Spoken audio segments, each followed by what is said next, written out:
There were 4 of us. Me Lucas, plus Ryan, Chris, and Tyler. We were crammed into Ryan's garage, the heater rattling in the corner while smoke curled through the half-open side door. Spring in Maine hadn't quite thawed, but we didn't care.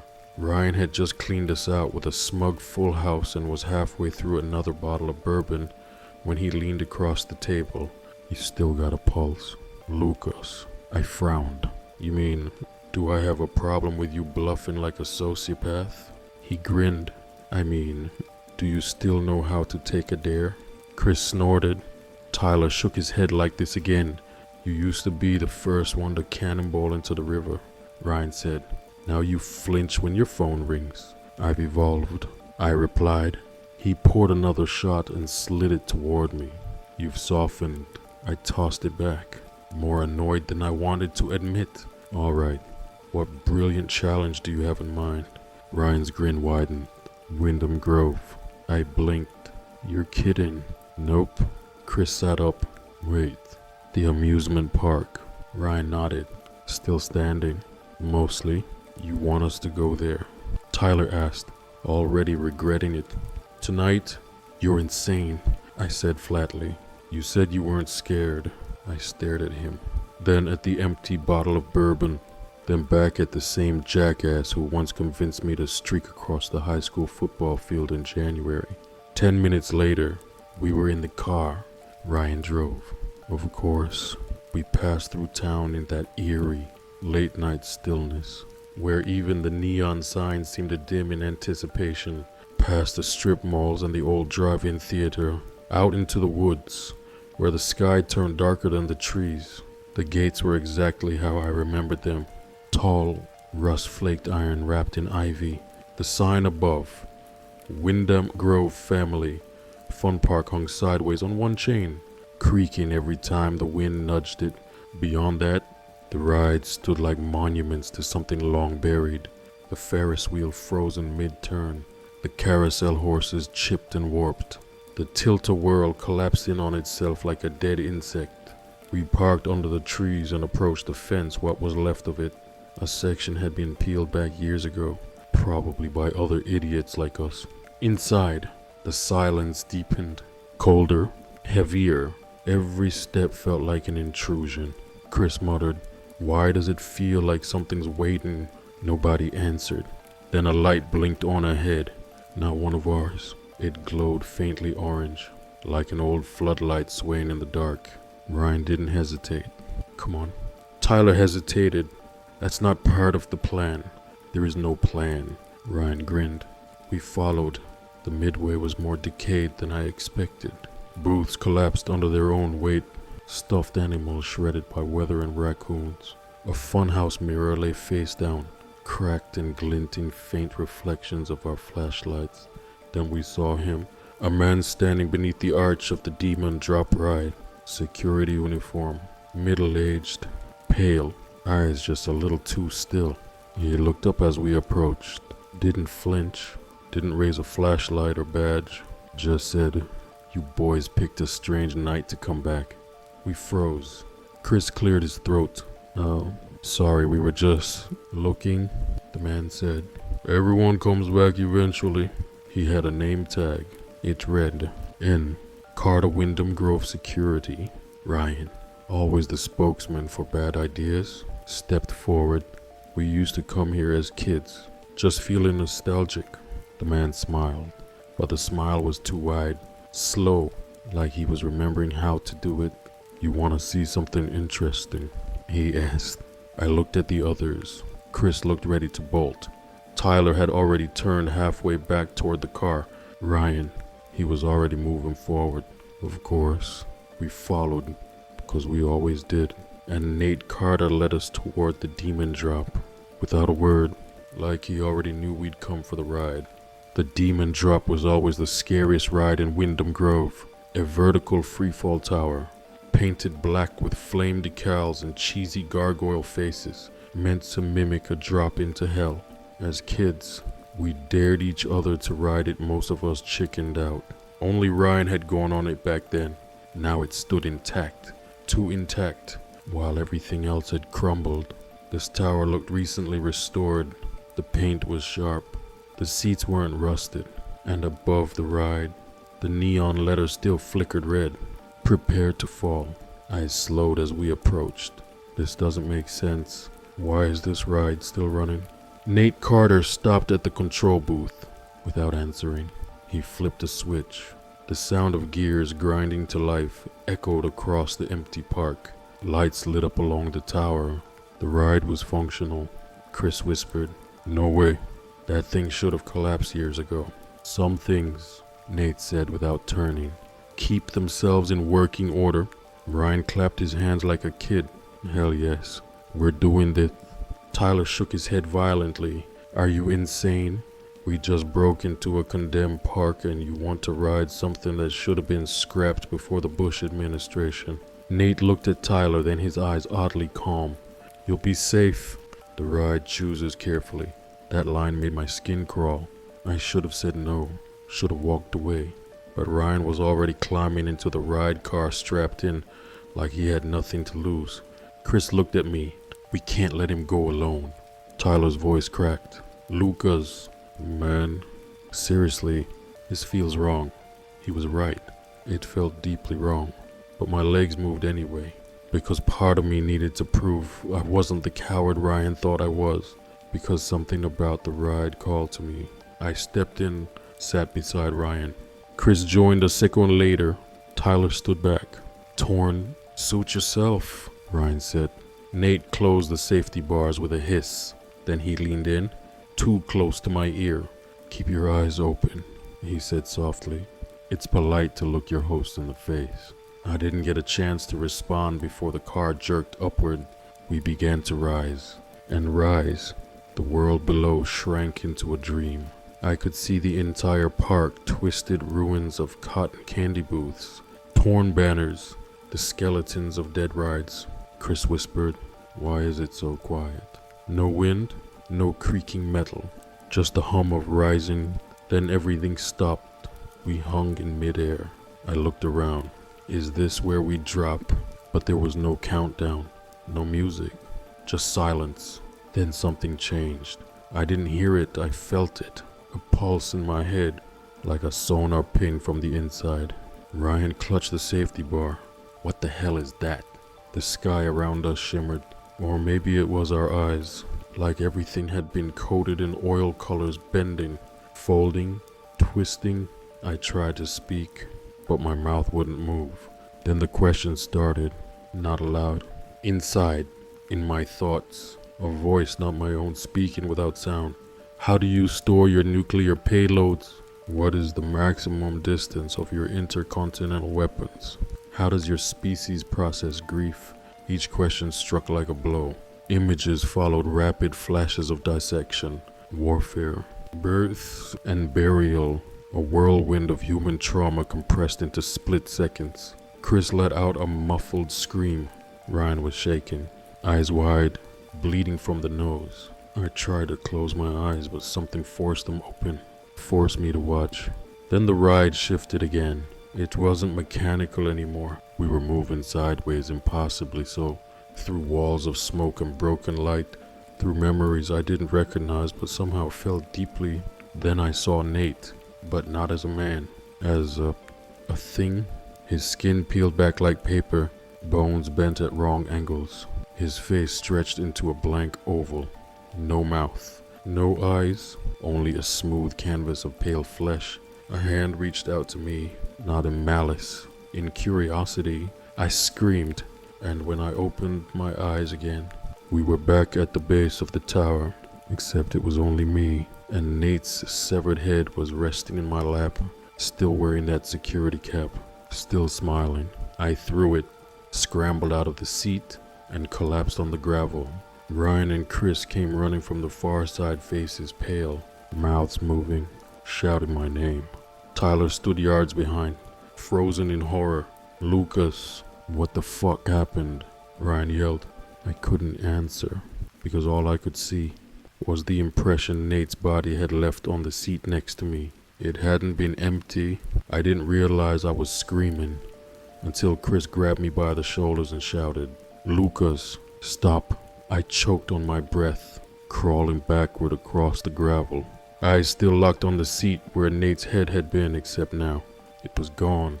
No blood, no sign of a body, just a faint, moist imprint on the vinyl beside me, like something had sat there long enough to leave a mark. Ryan dropped to his knees beside me, face pale and shaken. What the hell just happened?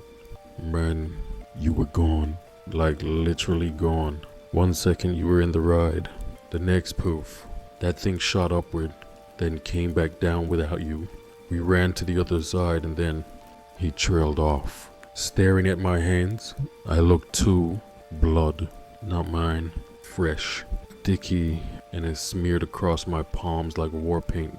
Chris whispered, "Where's Nate?" I couldn't answer. My chest heaved. I tried to form words, but all I could picture was Nate's skin, splitting apart like wet paper. His face not a face. The echo of that voice in my head asking about grief like it wanted to wear it. Tyler was the first to snap. He turned and bolted back toward the gap in the fence. Chris followed without hesitation, shouting his name. Ryan looked at me. "Can you stand?" "I don't know," I croaked. He hauled me to my feet. Everything tilted. My legs were jelly. The air felt thick, like breathing through water. We stumbled toward the exit, flashlights flickering, beams catching twisted carnival signs and broken-eyed mannequins that hadn't been there on the way in. The path was longer now. I swear it. Like the park had stretched behind us, refusing to let go. When we finally made it back to the fence, Chris and Tyler were already in the car, shouting for us to hurry. We piled in. Ryan drove. Fast. Too fast. The gravel sprayed. The trees blurred. No one spoke until we were miles from the park. Back on the main road. Headlights streaking across barren fields. Then Chris said it. "What was that ride?" No one answered. He turned to me. "Lucas, you were in it. You saw something." I swallowed. It wasn't just a ride. Obviously, no. I mean, it was something else. Inside. Controlling it. Tyler muttered. "That wasn't Nate. That wasn't a person." Ryan gripped the wheel tighter. "You said something about his head." I think I was holding it. I don't know how." Chris turned in his seat. "You're telling me something killed him up there and then just dropped you back down like nothing happened?" "No," I said. It wanted to show me. It wanted me to remember." The silence that followed was thick enough to choke on. Then Tyler spoke. Quiet. Distant. I think it touched me too. We all looked at him. I didn't ride it, but I saw something back at the gate when you all went up. "What did you see?" I asked. He hesitated. "My brother. He died in 2019. I saw him standing behind the carousel, smiling, but it wasn't him. His face didn't move right. Nobody laughed. Nobody said you were drunk or you imagined it, because whatever rules used to apply had already broken. We didn't go to our own houses. Ryan drove us to a roadside motel 30 minutes out of town, someplace forgettable, out of the way. He booked 2 rooms under a fake name. Tyler sat in the tub, still dressed, mumbling to himself. Chris paced the floor like a trapped animal.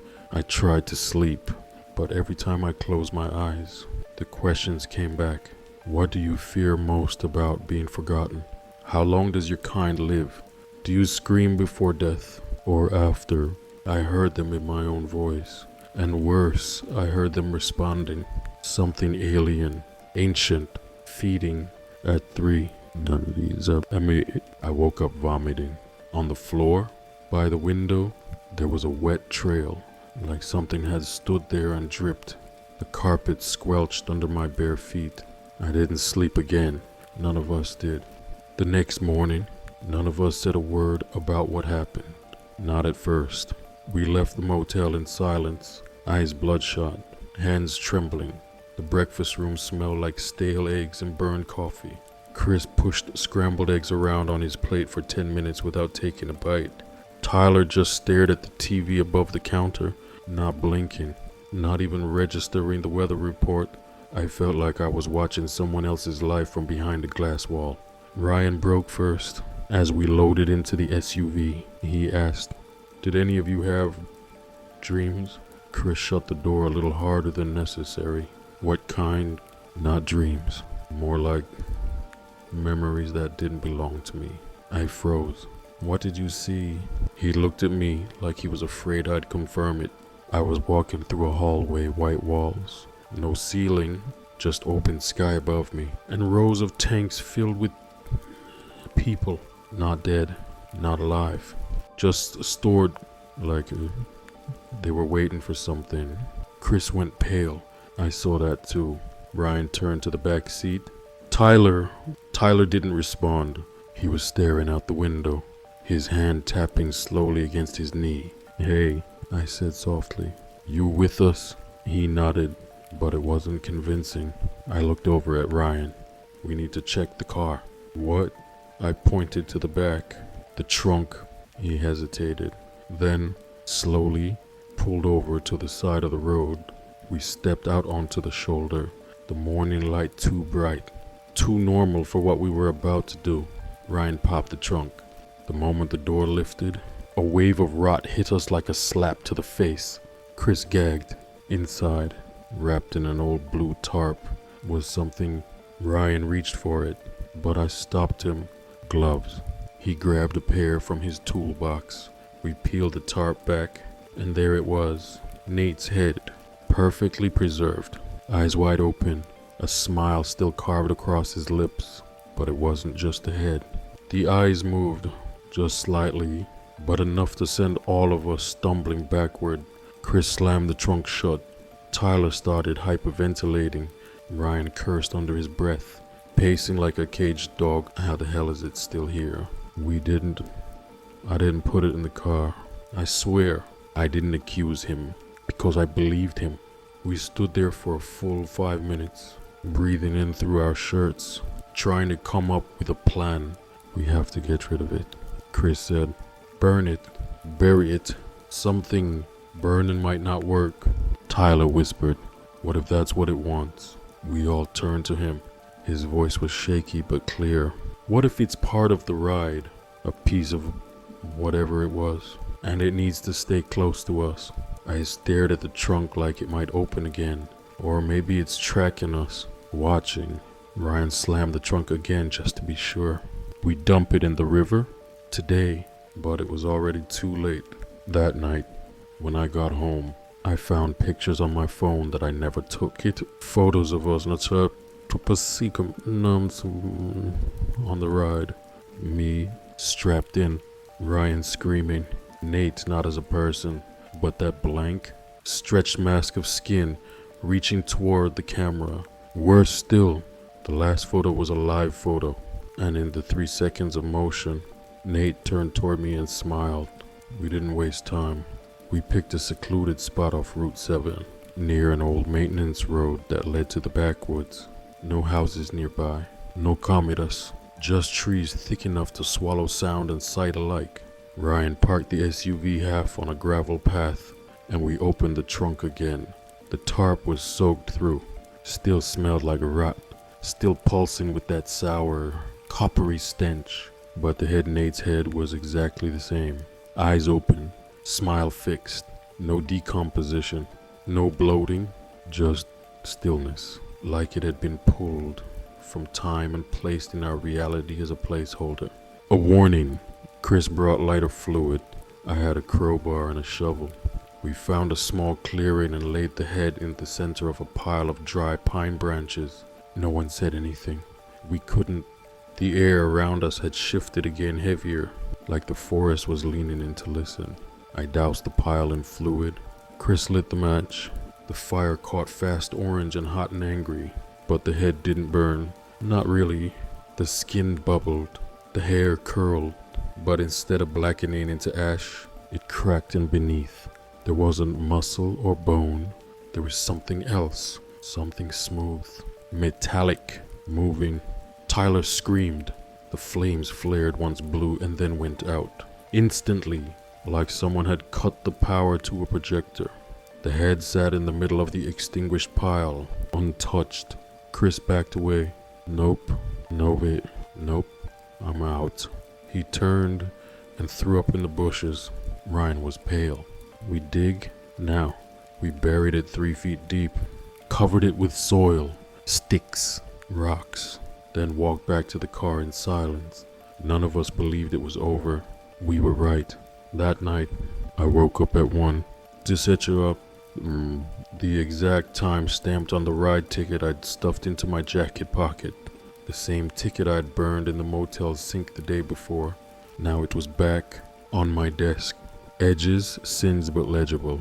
I didn't touch it. I walked into the living room to grab my phone, and it was already unlocked, camera open. There was a photo waiting. A picture of me, asleep, taken from across the room. My breath caught my throat. I turned around. No one there. No sound, but I could feel it. Presence, weight, like a giant holding its breath just out of reach.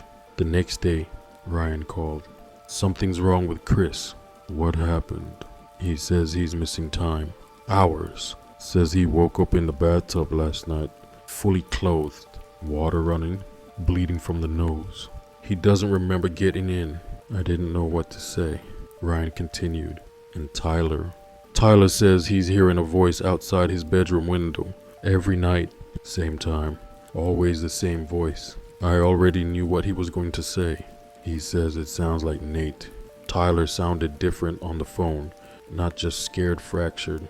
His voice had a delay, like it was struggling to sync with his thoughts. I told him I'd come over. He didn't argue. He just said, "Don't look at the tree line." I didn't know what that meant yet. He lived in a small duplex outside of Augusta, tucked between a gas station and a logging road that no one used anymore. A plain one-story place, white siding, slouched porch. I'd been there dozens of times. It never looked this shrunken. He opened the door before I knocked. His eyes were red-rimmed, sunken, clothes wrinkled, untucked, hands twitching like he hadn't stopped clenching them for hours. "I didn't sleep," he said. I nodded and stepped inside. He closed the door fast behind me, locked it, then dragged a chair across the floor and wedged it under the handle. I scanned the living room. Blankets on the couch, dishes piled in the sink. A single black folding chair in front of the window, pointed straight at the woods across the road. "You've been watching," I said. He nodded. "Every night, same time. He stands there, just outside the trees. Doesn't move, doesn't blink, just stares." "Who?" "You know who." He didn't need to say the name. I could feel it too. The weight of the thing we buried. "You said he talks to you, not with his mouth, with something else, in my head. Same words every time." "What words?" He looked at me, and for a second I thought he was going to cry, but instead he whispered, "Bring it back. You have to bring it back." I felt a chill run through my legs. "We're not going back there." "Tyler," he didn't respond, just turned and sat in the chair. It was only 3 p.m., but the sky was already overcast, heavy with that dull pre-storm pressure that makes your ears feel stuffed. I moved to the window, stared out into the trees. Nothing, just motionless pine and dull sunlight filtering through. "Lucas," Tyler said, voice low, "don't stare too long." "Why?" "Because if you look long enough." He steps closer. I turn back to him. "Tyler, you need help. Sleep, food, whatever this is. It's messing with your head." He looked past me and whispered, "He's already here." And then I heard it. A knock, not from the front door, from the back window. We both froze. Another knock. Slow, deliberate. I moved into the kitchen, toward the back. My legs didn't want to obey. The curtain over the sink was already pulled. I didn't open it, but I leaned close, just enough to peek through the side, and I saw it. A shape, tall, slender, pale face pressed against the glass, not like it wanted in, but like it was already part of the house. The skin looked melted, glossy, veined with something black and shimmering. And the eyes were holes. Deep, empty holes with flickering pinpricks of light buried inside, like stars at the bottom of a well.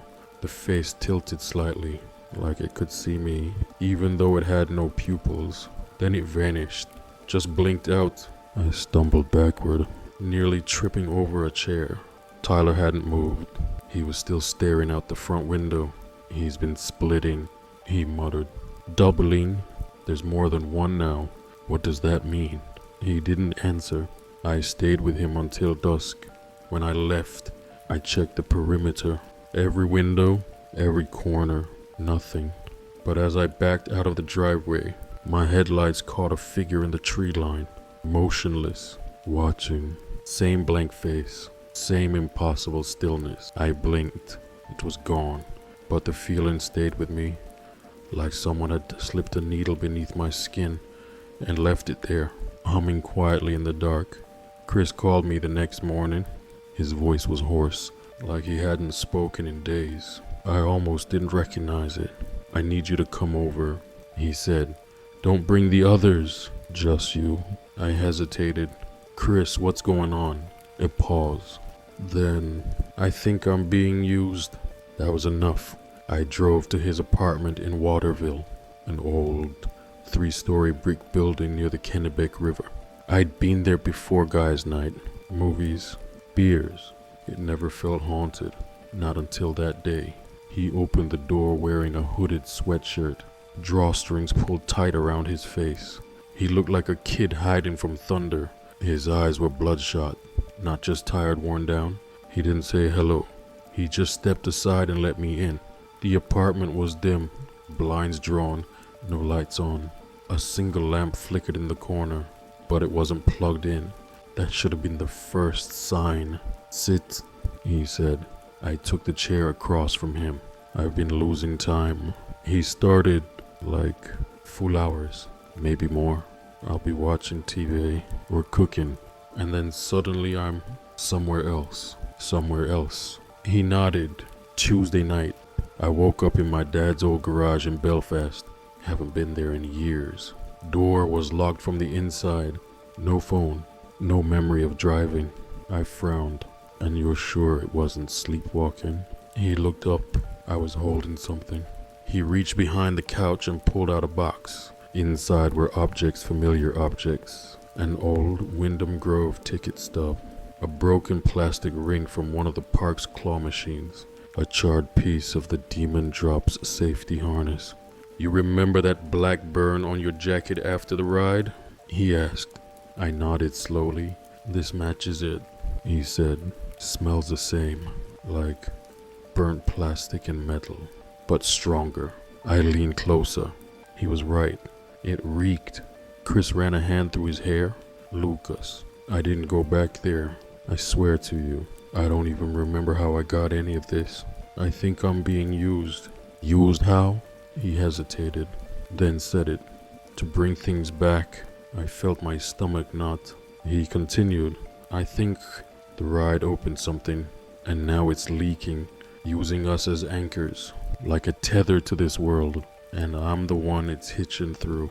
I thought back to the ride, to the voices in our heads, to the questions about our world, our weaknesses. What if it's testing us? I asked. Chris looked up. What if we are the test? The silence stretched. Then he said something I didn't expect. I think it wants to multiply.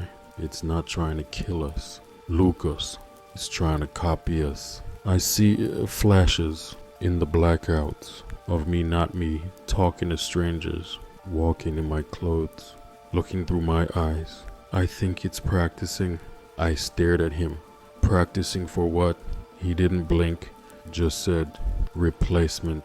Then he stood, walked to his window. You ever think about how many of us are already fake? He said softly. People you pass on the street just close enough to feel normal, but something's off.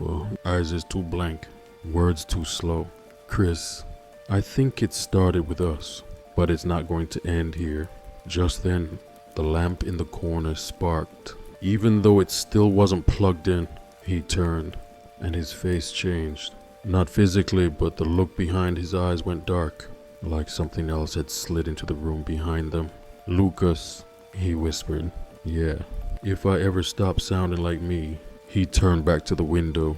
"Don't let me live." Ryan showed up at my apartment unannounced. I knew something was wrong the moment I opened the door. He looked gutted, not scared exactly, stripped, like someone had reached inside and scooped out whatever made him solid. He walked past me without saying a word and dropped onto the couch. Hands pressed against his temples. I shut the door, locked it, and sat across from him. "You're gonna have to start talking, man." He took a long breath, then another. "I think there's another me." I blinked. "What?" He looked up, and I saw tears in his eyes, not flowing, just pooling, like they didn't know how to fall anymore. "Yesterday," he said, "my coworker Gina texted me, said it was nice running into me at the Irving station in Lincoln. But I was never in Lincoln. I've never even been near Lincoln. And I was at work the whole day." I leaned in. "You sure she didn't mean someone else?" "She sent a selfie," he said, "of her and me standing in front of pump 4. I didn't know what to say. Ryan pulled out his phone and showed me. The photo was grainy, a little distorted by the gas station's awful fluorescent lighting. But it was him, or something wearing his face. Same green hoodie, same scar under his right ear. But the smile, it wasn't his smile. Too wide, lips too stiff, like it had copied the idea of a smile from a photo and didn't understand how real ones worked.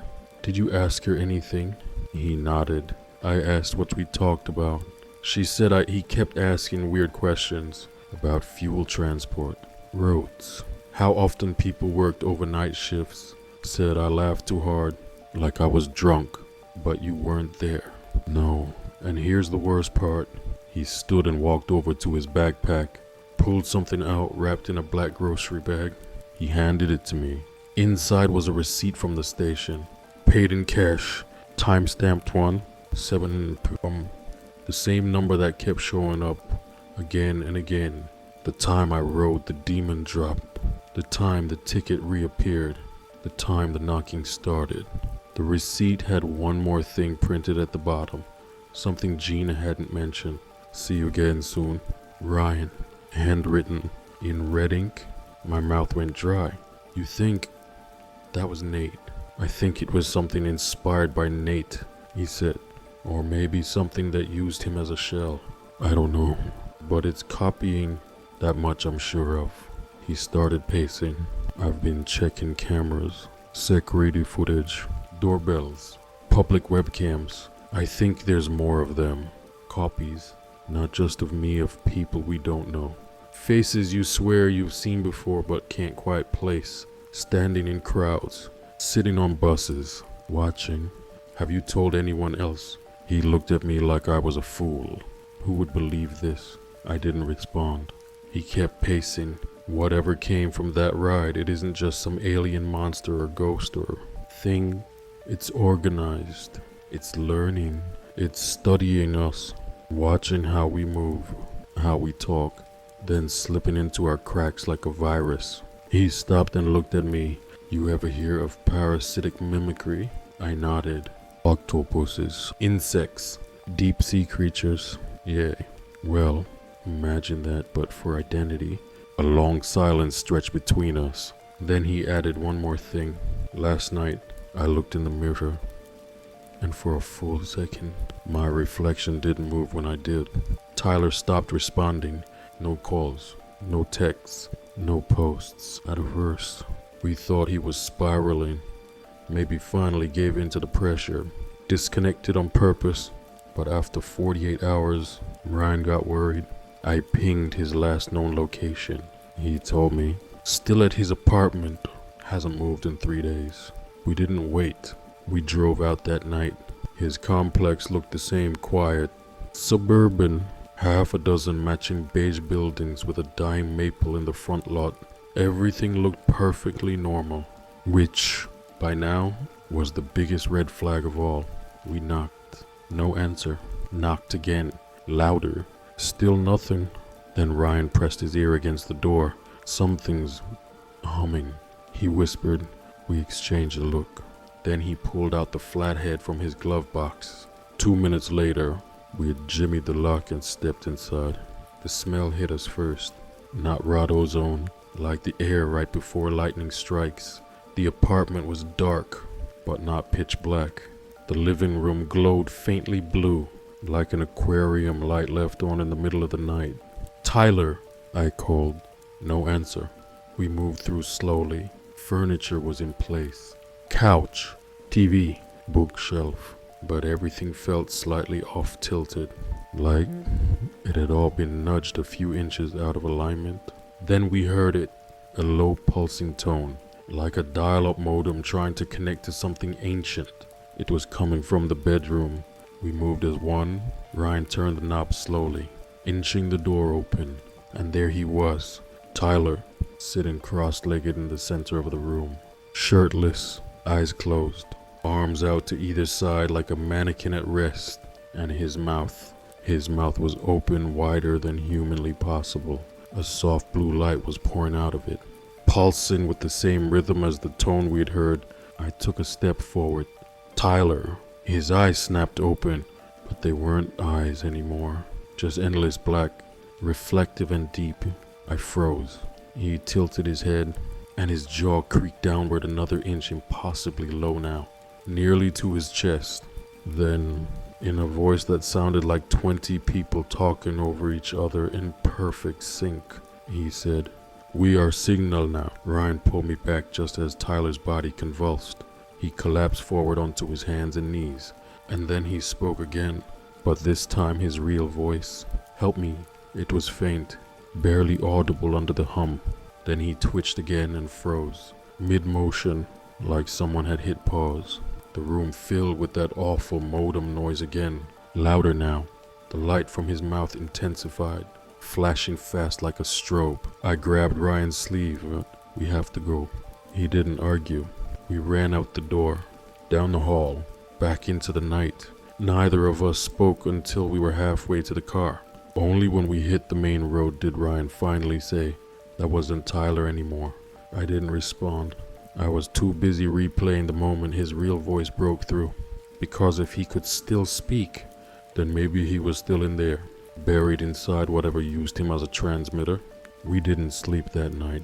Not because we didn't try, but because every time we closed our eyes, we saw that blue glow leaking from Tyler's mouth, heard the modem tone, rising and falling like a digital heartbeat trying to sync with ours. By sunrise, we were back at Ryan's place, sitting at his kitchen table, bleary-eyed, surrounded by takeout wrappers and empty water bottles. He opened his laptop and typed in one phrase, "Wyndham Grove Power Records." Most of the park had been shut down since 2004. Every online report said it was condemned after a mechanical failure on the Neptune's Wrath ride. Lawsuits, inspections, lights out. But Ryan dug deeper. He pulled up state utility filings, obscure PDFs, and digital microfiche. And there, nestled in the numbers, was something that shouldn't exist. A secondary grid, still active, still drawing power, and listed under a name we hadn't heard before. Parcel B, Grove Research Site. I stared at the screen. "There's another section of the park." Ryan nodded slowly. "It's not on the official blueprints. No mention of it on the tourist maps or online databases. Was it ever open?" "No." He clicked into a scanned construction permit dated 1982, planned as an experimental section. Off limits. Authorized personnel only. Construction halted in 84 due to cost overages. What, or something worse, I muttered. Ryan leaned in, his face lit by the cold light of the screen. "Lucas, this site is still active, and get this, it's drawing 3 times the wattage of the rest of the park. Constant, like something's on down there. Running.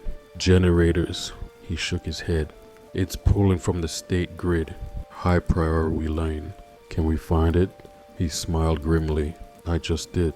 He pulled up a satellite view, old but clear enough, from a dense patch of trees about 200 yards behind the back fence of the amusement park. No roads, no signage, but nestled in the center was a perfectly square clearing, overgrown but visible, with a metal roof barely poking through the brush. Bingo. I stared at it. Somewhere deep inside, I knew what we were looking at. This wasn't part of the park. This was where the park came from. A lab, a bunker, a buried mistake. I leaned back. We go at night. Ryan looked unsure. I'm serious, I said. If we go during the day, whatever's in there will see us coming. If it's broadcasting, it's watching. He nodded slowly. What about Chris? I hesitated. He's getting worse, and I'm not sure he's entirely him anymore. Ryan didn't argue. We made a plan. Backpacks, flashlights, crowbars, emergency beacons, and this time, no alcohol. We wanted our minds clean, focused. We weren't explorers anymore. We were witnesses. That night, as we approached the tree line behind Wyndham Grove, the clouds rolled in like someone was drawing a curtain across the sky. Thunder rumbled but never cracked. The woods smelled like moss and rust. We found the clearing after 40 minutes of bushwhacking through thorns and brush. And there it was. Parcel B, a rusted metal hatch, half swallowed by ivy and dirt, with a faded warning sign barely legible. Restricted access, property of Luxon Dynamics. I looked at Ryan. Who the hell is Luxon? He didn't answer, because right then the hatch opened. On its own, no wind, no movement, just a slow creak of metal on metal, inviting us in. The hatch led to stairs, not a ladder stairs, steel, bolted into stone, descending in a narrow square spiral. I counted the steps as we went down, not because I wanted to, but because it felt like the only thing keeping me sane. 148. By the time we reached the bottom, our breath had fogged in the cold. The air was metallic, staley, but not lifeless. Something about it felt processed. Ryan clicked on his shoulder light. The hallway in front of us extended in both directions. Old fluorescent tubes lined the ceiling, some flickering, others burned out completely. Moss and rust had crept in through cracks, but somehow the place still had power. Signs on the walls, stenciled in faded paint. Sector A stimulation chamber, restricted. Cognitive research, level 2 access required. We turned right. Doors lined the hallway, thick metal, with the little reinforced glass windows. One was labeled Dream State Monitoring. Another read Auditory Distortion Room. It wasn't an amusement park. It was a lab, a playground for manipulating perception. Ryan found a control panel mounted on the wall.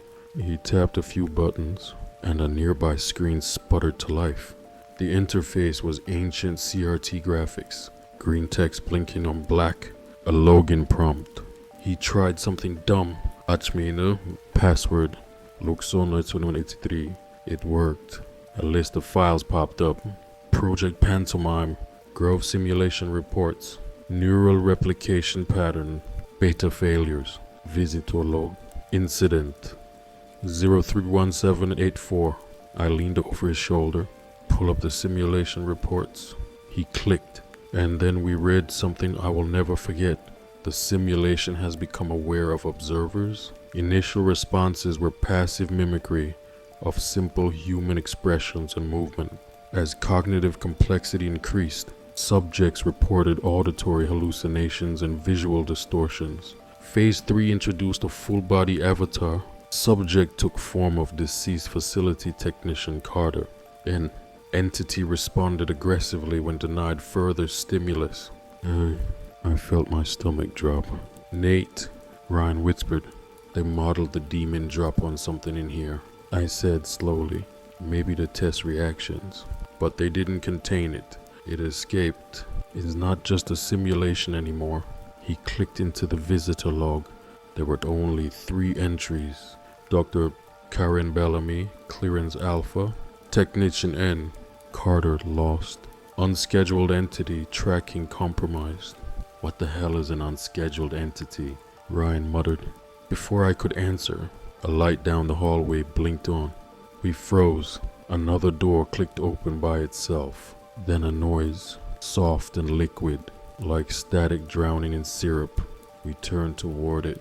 A shadow flickered behind the reinforced glass. Not walking, floating, like gravity was something it hadn't figured out yet. Ryan grabbed my arm. Run.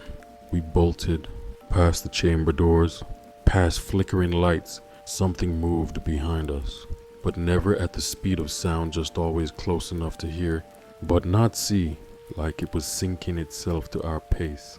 We reached the stairwell and launched upward 2 steps at a time. At the top, the hatch was still open. The sky above was starless, black, still. As we climbed out and slammed the hatch shut behind us, it toned low, hollow, and perfectly even rippled through the trees. Not from a machine, from the woods. Ryan turned to me, out of breath. It's not just broadcasting anymore. He looked up at the trees swaying without wind. It's spreading. We didn't speak much on the drive back. Not because there was nothing to say, but because everything we might have said sounded insane when spoken aloud. There's a threshold for fear, and first, your body responds fight, flight, freeze. But after a certain point, when the world keeps bending and never returns to shape, fear becomes something else entirely. It becomes certainty. We were certain now. This wasn't just about Nate, or Tyler, or a haunted ride. This was about intent. Back at Ryan's apartment, we reviewed everything: notes, files, timestamps. He cross-referenced Luxon dynamics with declassified government research. Most results were wiped, but there were traces: shadow companies, experimental neuroscience contracts, terms like reality stress conditioning, synthetic hallucination mapping, fear loop optimization. And then we found it. A document buried on a Cold War era think tank server, dated 1984, Project Lazarus proposal draft. If fear can be precisely measured, it can be weaponized. If identity can be simulated, it can be replaced. The Grove simulation provides an ideal testing ground disguised as public entertainment. It allows for unsupervised human interaction with controlled stimuli. I read it twice. Then again, Ryan just stared at the screen, whispering. They built the park as a lab, and the ride was the entrance. I thought about the flickering lights, the voice that wasn't Nate's, the impossibly wide smile, and now Tyler broadcasting like a living antenna. What if it's not just one entity? I asked. What if it's a program, a signal that rewrites what it touches? Ryan clicked into the last file from the Parcel B download. It was a video, corrupted at the start, but it eventually stabilized. A grainy feed of a man sitting in a metal chair, restrained at the wrists and ankles. His head twitched erratically, but he looked familiar. Ryan leaned in. That's Carter, he whispered. Technician and Carter. His face was pale, lips trembling. An off-screen voice spoke. Female. Calm. Describe what you see. He blinked hard. I don't see it. It sees me. Be more specific. Carter. It wears my face. Silence. Then Carter leaned forward, straining against his restraints. It's copying us. Not just how we move, how we think. It asked me about my mother, my nightmares, my worst memory. It knew before I answered. The feed glitched, then returned. His voice was softer now. Whatever we brought into this world, it doesn't want to invade. It wants to be invited, and we gave it the blueprints. The screen went black. We sat there for a long time, absorbing the weight of that final sentence. Ryan was the first to speak. If it's using us to anchor, then Tyler isn't the end. I nodded. It's still moving, I whispered. Still leaking. A cold breeze slipped through the window, though it had been shut tight. Ryan turned slowly, and his eyes widened. Lucas. He pointed at my reflection in the glass. It blinked. Before I didn't sleep. I couldn't. After what happened with the reflection, I stayed up all night in the kitchen, staring at my own trembling hands, trying to remember, really remember what my mother's voice sounded like. What I got instead were fragments. Visuals, smiles, The smell of cinnamon toast, but no voice, no sound. What if it was already happening to me? What if that flicker in the glass wasn't a glitch but a delay? I didn't tell Ryan, at least not yet. When he woke, we returned to the whiteboard and focused on one goal. Cut the signal if this thing, this presence, this whatever it was using Tyler as a broadcasting host. Then we had to sever the link. Ryan suggested EMF shielding. I thought of fire. We settled on a compromise. Both. It meant going back to Tyler's apartment, armed. We packed a military-grade Faraday cage net Ryan had somehow scavenged from an old friend who worked in industrial radio labs. We brought accelerants, 2 just in case. The whole ride there, my brain kept short-circuiting. I'd look over at Ryan and ask him the same question 3 or 4 times without realizing. What did we call the ride again? Dim on drop. What was the town next to the park? Wyndham. I'd nod, then ask again 5 minutes later. He didn't say anything at first, but after the 5th time, he looked over and said gently, "If it's inside you, we'll find a way." I didn't answer, because the truth was, I wasn't sure which version of me was talking anymore. We arrived at Tyler's complex just after dusk. No lights, no cars in the lot. It was like the whole building had been emptied of presence. We reached the apartment and knocked. No answer. Ryan forced the door again. Inside. The blue glow was gone. In its place was silence. Stillness. Dust motes hanging in the air. Frozen mid-flight like insects caught in ember. We stepped carefully toward the bedroom. Empty. No Tyler. No light. Just something etched into the floor. Ryan crouched. "It's a circle," he whispered. "Rune is..." No, not runes. Wiring. Impossibly thin. Trailing from sockets. Seams in the wall. Even from within the plaster. All converging in a shape that pulsed faintly under our flashlights. "This is a circuit," Ryan said. "He's not broadcasting anymore." I scanned the room. "Then where's the signal?" We both turned as the light behind us shifted.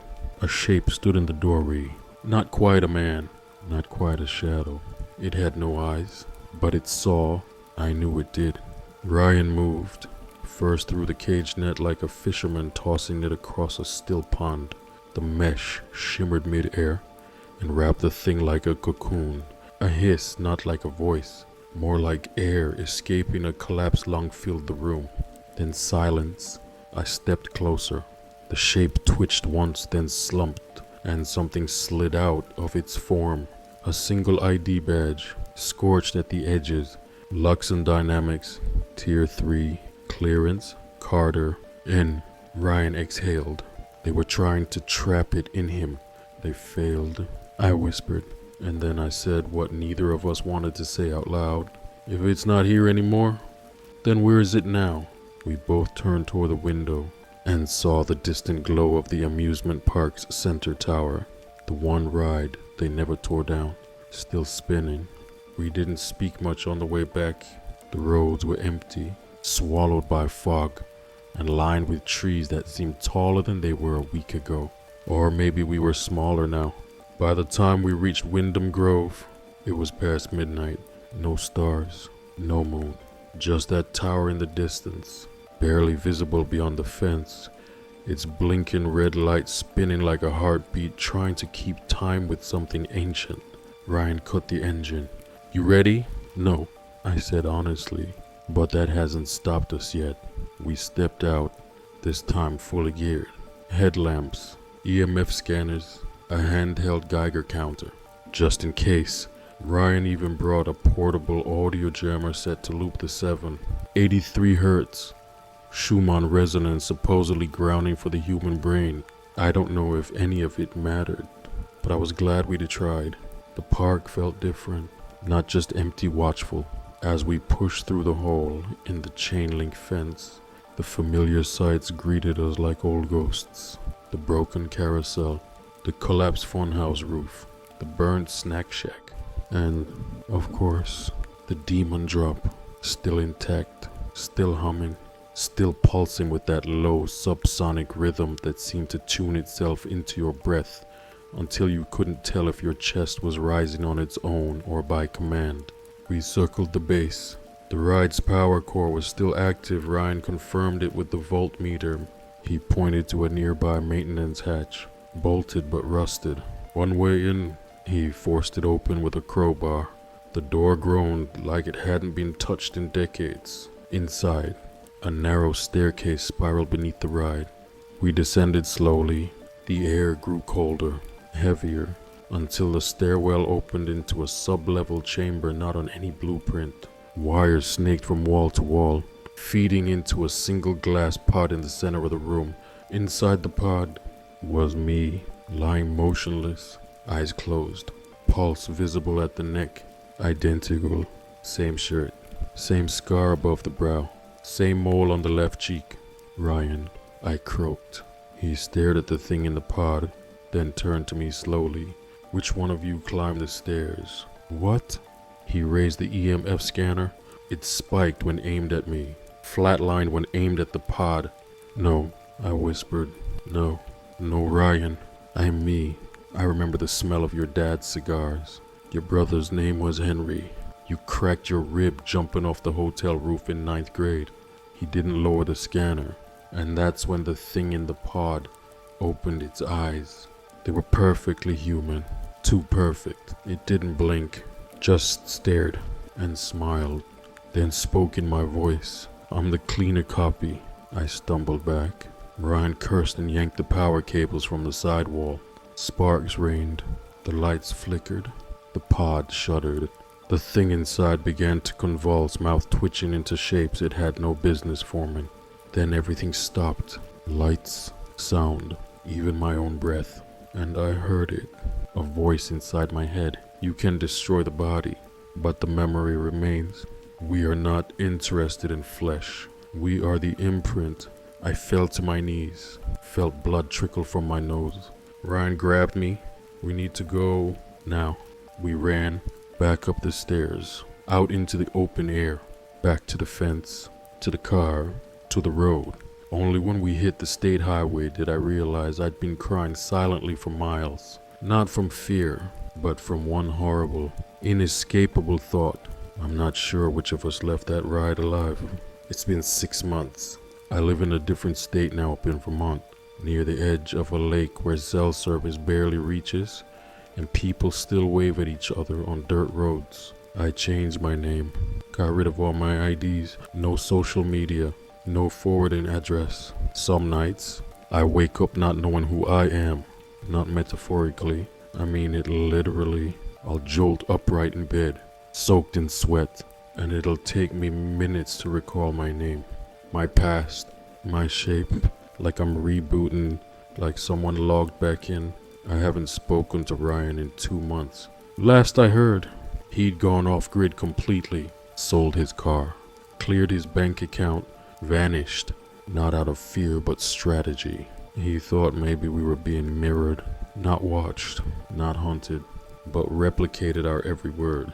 Breath, reaction, copied into something else, something loose. And the only way to win against something like that was to become unpredictable. Erase the pattern. I still remember what the thing in the pod said. We are not interested in flesh. We are the imprint. I've come to believe that's exactly what it meant. It doesn't need our bodies. It needs our roles, our identity slots in society. It doesn't want to kill you. It wants to replace your memory and the collective consciousness subtly, carefully, so no one notices that the Lucas they see at the grocery store now blinks just a second too late or laughs without eye crinkles. The world doesn't notice, but I do. I notice things now, like how the cashier at the general store never types into the register, how the old woman at the gas station always pumps exactly $13 neutral, even when her tank is already full, how the dog that barks across the lake only does it at 3, etc. And only once. It's like living inside a program that's still debugging. And some nights, I swear I see my own face reflected in windows before I walk past them. Not after, before. There's one more thing I haven't told anyone. The pod. It was still intact when we left. We didn't destroy it. We couldn't because the moment Ryan yanked the cables, I felt something snap, not in the room, but inside me. A pressure that had been keeping something compressed lifted, like a zip file unfolding. I don't know which version of me left that park, but I do know this. Last week, I received a letter, no return address. Just one sentence typed on thick paper, no punctuation. We are glad you survived. Welcome to the archive. Enclosed with it was a small, round token, a carnival ticket, printed with the words, "One final ride." And the back, it blinked just once.